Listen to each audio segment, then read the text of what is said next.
Hey, how's it going, friends? Thank you for tuning in to VR Revelations. Welcome. Sorry for the wait. I took about a 11-day break there, but I am back, guys, and right on time. We have some major breaking and developing news here, as you can see via BBC. Reports are coming in. It looks like the Russian forces, specifically the paramilitary private corporation, the Wagner Group, has taken complete control of Bakhmut. Now, this is major news. Of course, I've been covering Bakhmut for the last couple of months here on this channel.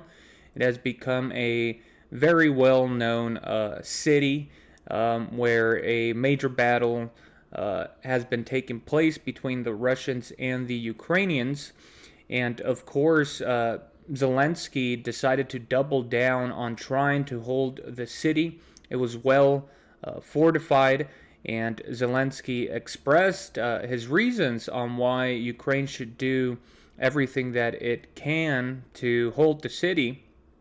And he also expressed his worries and his fears that if Bakhmut fell, that would allow the Russians to continue to advance forward even more quickly towards other major cities like Kramatorsk and Slavyansk, which I'll actually go ahead and show you on the map here. So this is a live UA map. Again, this is a pro-Ukrainian map. It doesn't look like they've actually updated the map quite yet, but as you can see here from a couple of days ago, this was the last remaining part where the Ukrainian forces found themselves. Of course, supposedly the Ukrainians launched their rumored offensive, and you can see to the north of Bakhmut they've actually made some way on the open fields, but not really anything of importance. They haven't taken back any of the cities here. So let's go back here to Bakhmut. Well, all this is now captured, guys. They will be updating this map, much like they had to do a couple of months ago with Soledar. Now, immediately, there's actually a video of the Wagner forces and its leader, Yevgeny Prigozhin, claiming they have complete control of the city, much like we saw in Soledar right up here, as you can see on the map. And immediately, the Ukrainian government came out and denied it, much like they did with Soledar. So when I actually covered the Russian victory in Soledar, it was literally like a week up to 2 weeks later that the West and the Ukrainian government actually had to admit that the Russians had in fact taken control of Soledar. So I'm expecting the same thing to take place here, except this is a lot more serious for Ukraine. Again, Zelensky is the one that made a huge deal about this city. His generals called it an impregnable fortress. They had that popular slogan, Bakhmut holds, insinuating the resistance of Bakhmut. So it was a very well fortified city, and even the American government advised Zelensky to pull out of the city and to save his forces for future battles. But Zelensky stubbornly, ignored that advice, and he doubled and tripled down on the city. And so a lot of elite Ukrainian forces died there.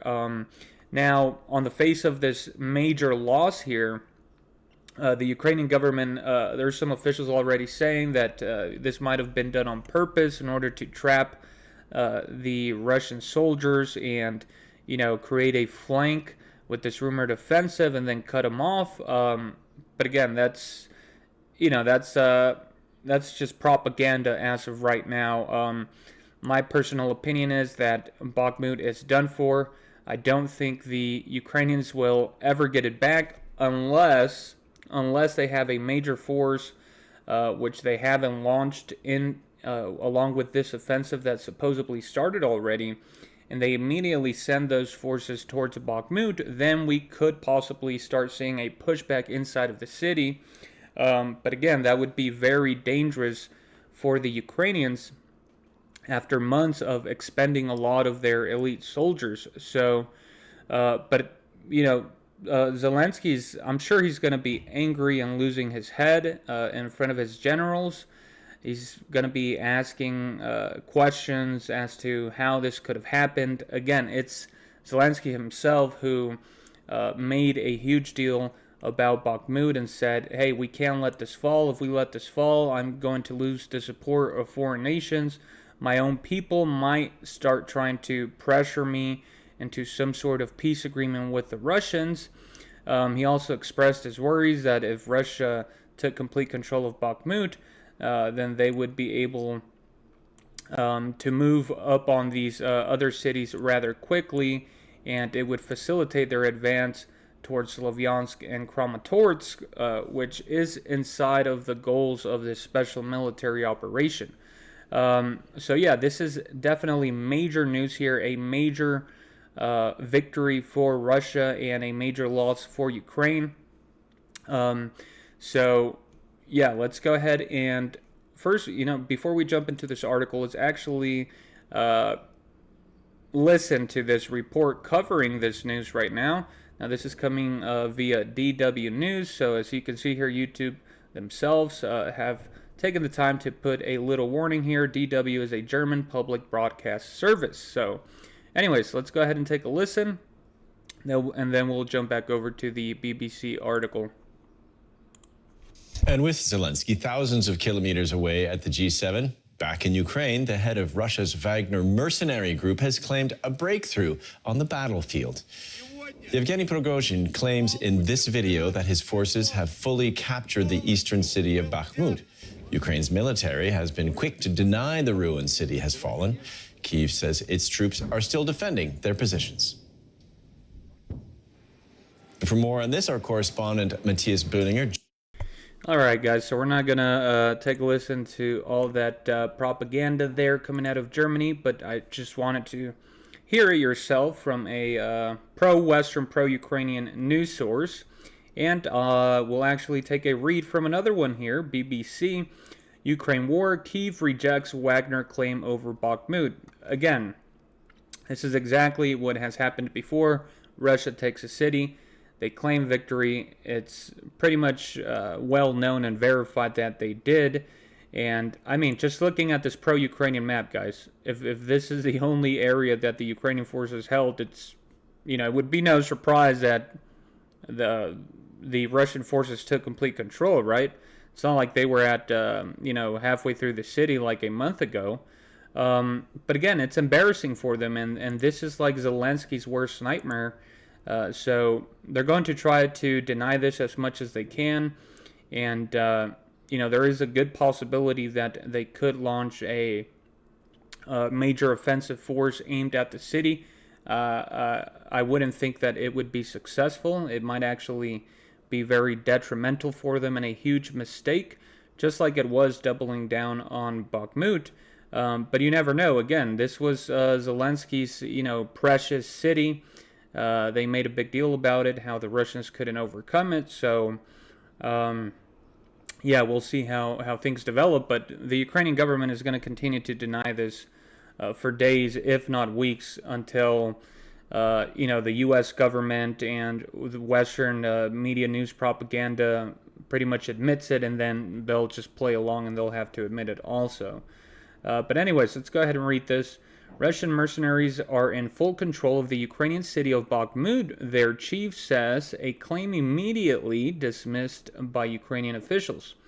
We took the whole city, said Yevgeny Prigozhin, posing with some of his Wagner fighters. Ukraine's deputy defense minister rejected the claim but admitted that the situation was critical. Wagner mercenaries have been leading efforts to take the eastern city and previously claimed to have seized it. Bakhmut is of little strategic importance to Russia, which has been trying to capture it for months. Again, this is some British propaganda intermingled with the report here, obviously. Ukraine, for its part, has also decided to make a stand in a battle which has become the longest and bloodiest of the wars so far. Mr. Prigozhin, a close ally of Russian President Vladimir Putin, leads the thousands-strong Wagner Group, nominally a private military company which the West and Ukraine have accused of being full of ragtag prisoners fighting with shovels. And so these men are apparently the ones that kicked the Ukrainians out of the Impregnable Fortress. So, not looking very good. Ukraine, for its part, has he has claimed before that his forces have taken Bakhmut, or most of it, only for Ukrainians to swiftly deny the claims. Mr. Prigozhin has also targeted top Russian military officials, criticizing them publicly for not supplying his troops with enough ammunition. Again, we've seen this sort of internal conflict between Prigozhin and some of Russia's military generals. He has been expressing his concerns rather explicitly, accusing the generals of somehow trying to sabotage the Wagner's advances and victories. And the West has been capitalizing on this, right? Trying to make it seem like there's sort of a dissent in the Russian army. I don't think it's that serious. But again, if the West is saying that the Wagner Group is full of criminals fighting with shovels, they're not trained, they're not well trained. On top of that, there's internal fighting. How is it that they just lost Bakhmut, the impregnable city, right? The fortress.